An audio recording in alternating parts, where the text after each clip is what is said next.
Hello, YouTube. What's up? So today we're going to be doing another Miro framework walkthrough, and this is quite an important concept, which I'm going to go over in like different ways. And to make it a bit more actionable, I've given a few sort of takeaways or tasks we could do after this video, and that I've done and I've found quite useful. And I see this over and over again with people that I'm talking to, sort of helping out in different ways conceptually. People often focus too much on the doing, the activity, the ticking off of tasks, the to do lists, the calendars, and that it's all about discipline, forcing what must be done, and it's often the counterintuitive aspect of not doing that, of hang on a sec, shouldn't this be easy? And some people have this intuition that maybe this should all be a bit easier. There shouldn't be as much unnecessary suffering involved in this activity. And first of all, I'm not against discipline. I've been very quote unquote disciplined a lot of my life, most of my life, maybe all of my life. I don't know. And it's important to then come from the other side of it, is that sometimes discipline is emergent of maybe who you are, how you perceive yourself to be, maybe the intention you're going into an activity with is everything that determines the performance, that determines everything. And you may hear this in terms of like mindset. It's like it's all about your mindset, but it's about your being. It's about who you are on a truer, more authentic sense, and how you perform and how you develop and evolve over time is mainly down to your intention and how you go show up into life in these like present moments or situations, and how you evolve your intention and sort of go into life as an emergent process rather than forcing, allocating your time in a certain way or your energy in a certain way. And it's important just to integrate them both, so you're not excluding this like allocation discipline, but oftentimes people generate this guilt or anxiety about not following a routine, and they have a fear of setting a routine because they may never stick to it or follow it. And this is a very common concept, and I've obviously experienced it to some degree as well, otherwise I can help people through this. And if you take a step back and you sort of introspect on a lot of the reasons why you're doing things. So oftentimes doing like an audit of what am I doing? Where am I spending my time, my energy? What choices am I making? Right? How am I allocating my willpower? And how could that be easy? How could that look like if I wasn't consciously making an effortful choice every day? It just sort of happened. It's part of the process. It's part of the system. It's just what's emergent. It's just what happens, right? And you can think about this as habit changing or habit setting. And you sort of ingrain a habit after a while and you become the person who does that habit.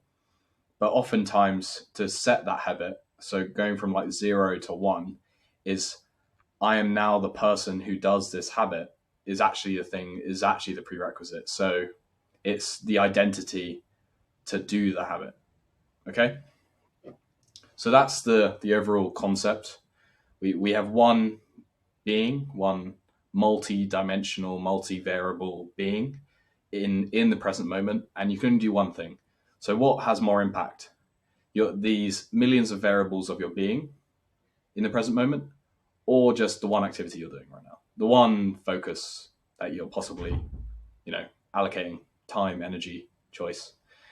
So it's clearly the being that has the larger impact here. It's clearly the being that has an outsized, like, just unfathomable complexity that you can't even, begin to comprehend. But it's your being, it's your intention, it's your identity, it's who you are, how you're showing up. Okay. And so the general thing that we're going to be talking about is this flow over here on the left. So you sort of see here, we have this beingness, and we talk about like this ness as like an essence. So it's like the essence of your being. Like what are you to your core, right? Um, and you can dive into this on your own. I recommend you do, because that is sort of the concept of finding your own purpose, understanding this awareness that you happen to be, and developing your own spirituality in your own sense. And however you sort of want to follow that path, or be guided, or follow someone to help you in that way, I think that's each individual to their own, and everyone has their own sort of journey and calling, purpose, all of that. But I think that requires a bit of introspection, and sometimes a level of meditativeness, and sort of going within, and connecting to your being. Because sometimes people have these mental blocks when it comes to connecting to their being. They think they're the body, the mind, etc. And you're probably the thing that has these intentions, has this willpower, has this awareness, this consciousness, right? And again, awareness, consciousness, all of these like ness postfixes are all to do with the essence of something. And we're going to be touching on that a bit more, because the essence is the being, and everything else is sort of just emergent from that. So we have this being, awareness, purpose, just touch on that. And out of this comes your intentions, your sort of willpower, but on a more like automatic and definitely like contextual. So whatever situation you're in, you're going to have a certain level of intention, a certain type of intention. So you may show up to, I don't know, you might have like a really important meeting or presentation or YouTube video or whatever. Like maybe it's with people, and you show up in like I'm going to smash this sort of intention. Like I can't wait to show everyone what I've done, and I'm really excited for it. And that's like this energy, this intention that sort of flows from a more like subtle awareness. And then this will determine like how much energy you have, where you're sort of spending your time, the choices you make. And so that's why the being, the intention sort of like emerges this, where am I spending my energy? Is my energy up, down? Am I feeling great, on top of the world? How am I showing up in this situation? And where am I spending my time? What am I doing? What are my habits? What choices am I making? What choices am I not making? What compulsions do I have? Am I being conscious in this situation, right? Am I using my willpower? Am I sort of going, I don't know, you're like at your whims, or based on your emotionality? And then this, obviously, energy, time. So where you allocate your energy and time is your attention. So if you have, I don't know, like a screen time of plus 4 hours, a lot of your energy and time, your attention, is often what monetized on a lot of these social media platforms. Is that's where you're allocating it, or you're allocating it to maybe like I'm going to the gym for, I'm gonna expend this energy. But some activities give you energy back. So you may do something that really like you really like tire yourself out, but then you get all these endorphins, you get all these like physiological, psychological benefits from exercising, going to sauna, yoga, even like meditating. If you're doing certain types of practices, you get energy, right?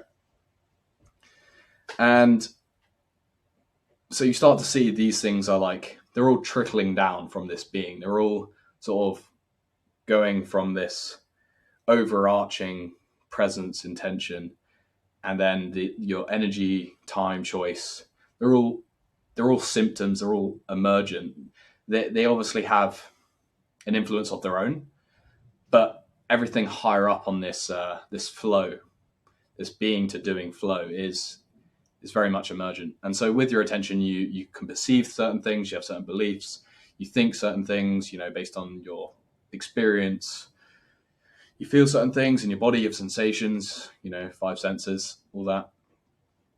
You act, so you're doing things in the world. And these are very much they seem to just happen if you actually pay attention. Sometimes you're choosing consciously to avert or resist a certain action, or you're clinging to a certain action. Um, but a lot of these things generally flow from how do I expect the situation to turn out, in terms of like, how do I want to show up? How am I showing up in the situation? How have I chosen consciously to, set my intention? And yeah, so that's very much this, how you're allocating your attention, and what you're perceiving is very much colored by your mind and body. And then the slightly more, even more emergent, so stuff that now outside of you. It's like you have like certain skills and systems and people you're interacting, that sort of like all interacting in a different way to sort of give you opportunities in life, and you're sort of tackling certain problems, with people or certain systems, technology, maybe even both, systems of people and technology, maybe monetary systems, all the various types, maybe natural systems, maybe ecosystems that you're interacting with, and that's your work. So you're allocating all this time and energy through thought, feeling, action, perception. Those are all expenditures of energy and time into these things that seem to affect your environment. And then if we get to the last one here, which is observe. So we're now observing the feedback. So you often have this is all happening almost like in an instant. You're having, in every present moment, you have an intention, you have attention, you're simultaneously, have these skills and systems and people around you, your environment. You're observing the feedback. You may have metrics for certain things if you have technology. You have results in terms of your performance or how people are perceiving you, and you get, feedback in that way. Or results, you solve the problem, you tackle the thing that you're tackling, and it fails or succeeds by your perceived metric of success, right? So that is that observation, that feedback, the thing that's happening all around you, So everyone can sort of verify these things for themselves. They know that when they go, I don't know, for like an interview, for example, you if you have this like, oh yeah, I'm definitely going to get this like job, and I'm like really confident. I just had this like incredible intention that like it was all going to work out, and then I ended up not getting that job, but then you got another one immediately. It's like your intention was set, and it sort of gets everything else in line, everything else in motion. So it's almost that, I mentioned it already, but your intentions trickle down into all of the other sort of like physical emergent things, right? Okay, so that's the main flow of things happening, emerging, existing, right? And yeah, let's touch on the next bit, which is not on the activities yet, but sort of different like systems and approaches that I've definitely used and can sometimes be not used with the right intention, as we're saying. So you have things to do and things to be, and it's important to mention you can only do one thing right now, but you can be like this complexity of your whole being, this thing that is far greater than what you're doing right now. So you can be infinite, let's say, because it's incalculable to almost verify everything that you're being right now. And you can do one thing. So people focus on the wrong side of this equation. People focus on what's a priority, things I can do, and an infinite list of things you want to do. And this causes all sorts of like guilt or resentment that you're not doing them right now, even though you can only do one thing. And then they schedule in their time. They say, I must do this thing here and I must do this thing here. But obviously, if a new priority comes up or something on a list overtakes it, it's like it causes this mayhem. This, I'm managing my doing, and my intention is that I must do this and I must do this and I must do this, and this is the current priority, and I need to manage everything that I'm doing, which is the wrong way of doing it. Funnily enough, I said doing, but you get my point. you want to not do it, you want to be it. Okay, so if you're, it's sometimes you need to take a step away from these things and sort of like, okay, I'm not going to schedule anything. The priority is going to be like virtually self-evident. Oftentimes, you know exactly what you should be doing right now, and if you don't, maybe you should sort of at least have an order of what is most important right now, and that will give you enough clarity to just then do the things that you have to do. But what you have to do, like the top three at any one time, just like what is the priority right now. Really, there's all these systems, but oftentimes I have a screenshot here, just notepad, just what are the top three priorities today, right now, you know.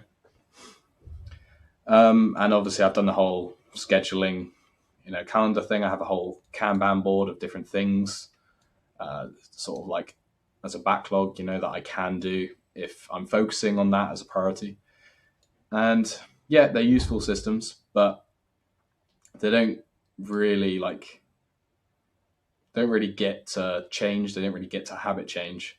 So you can force yourself to say go to the gym for 2 months, but if you aren't the person that ends up enjoying going to the gym, who identifies as someone who goes to the gym, for example, then that's not going to be you. That's not going to be consistent. It's not going to be effortless in that sense.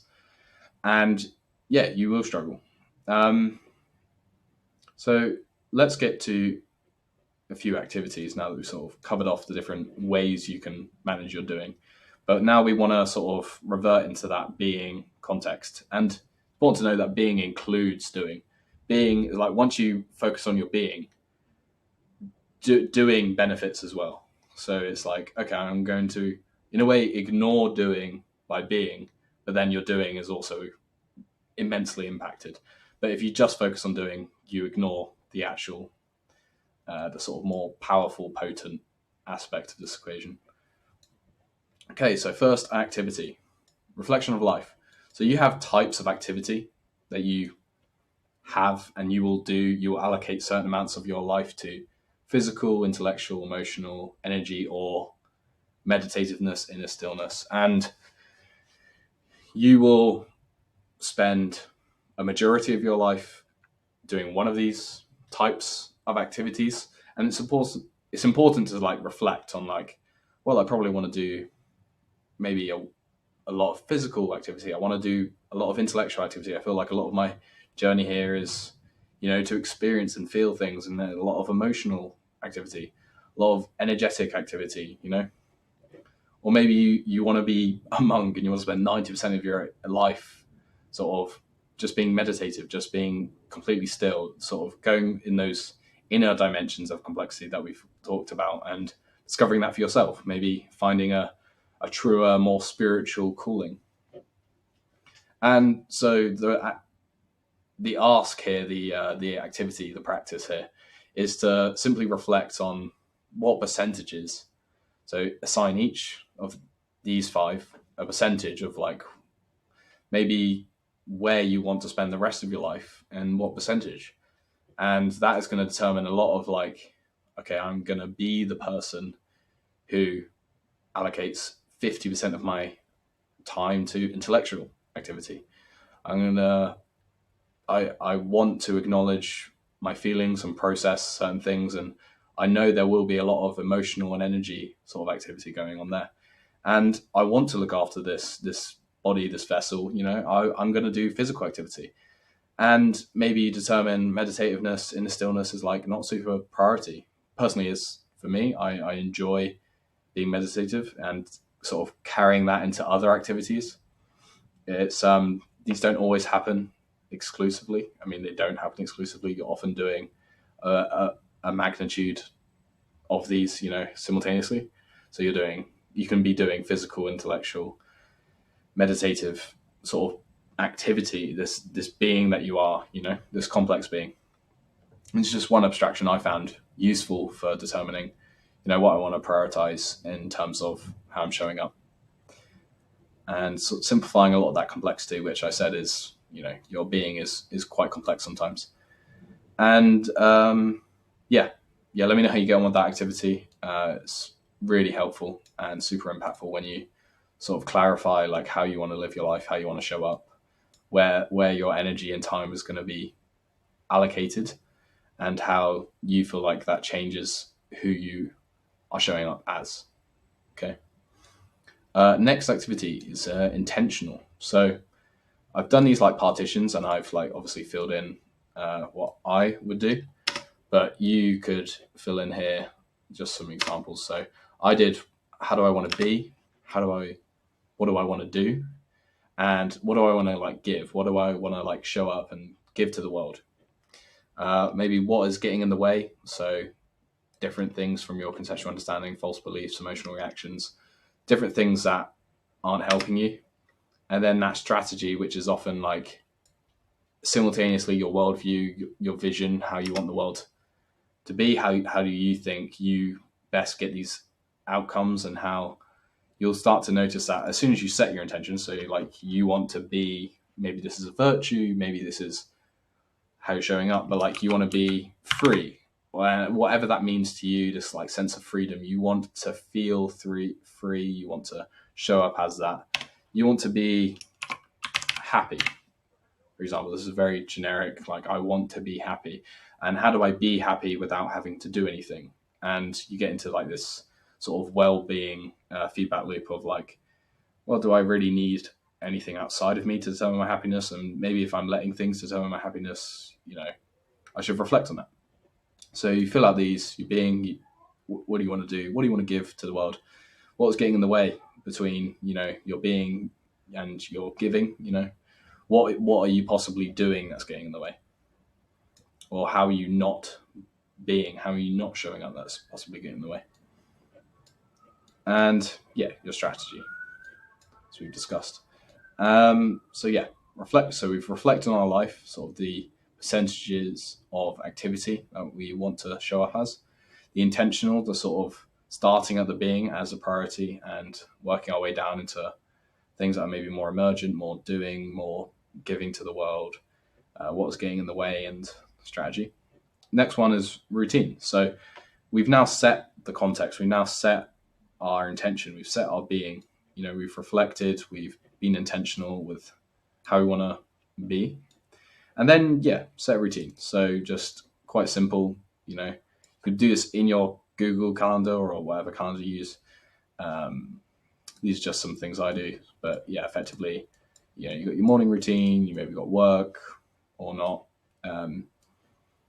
And then other meditations, eating, whatever your heart calls for.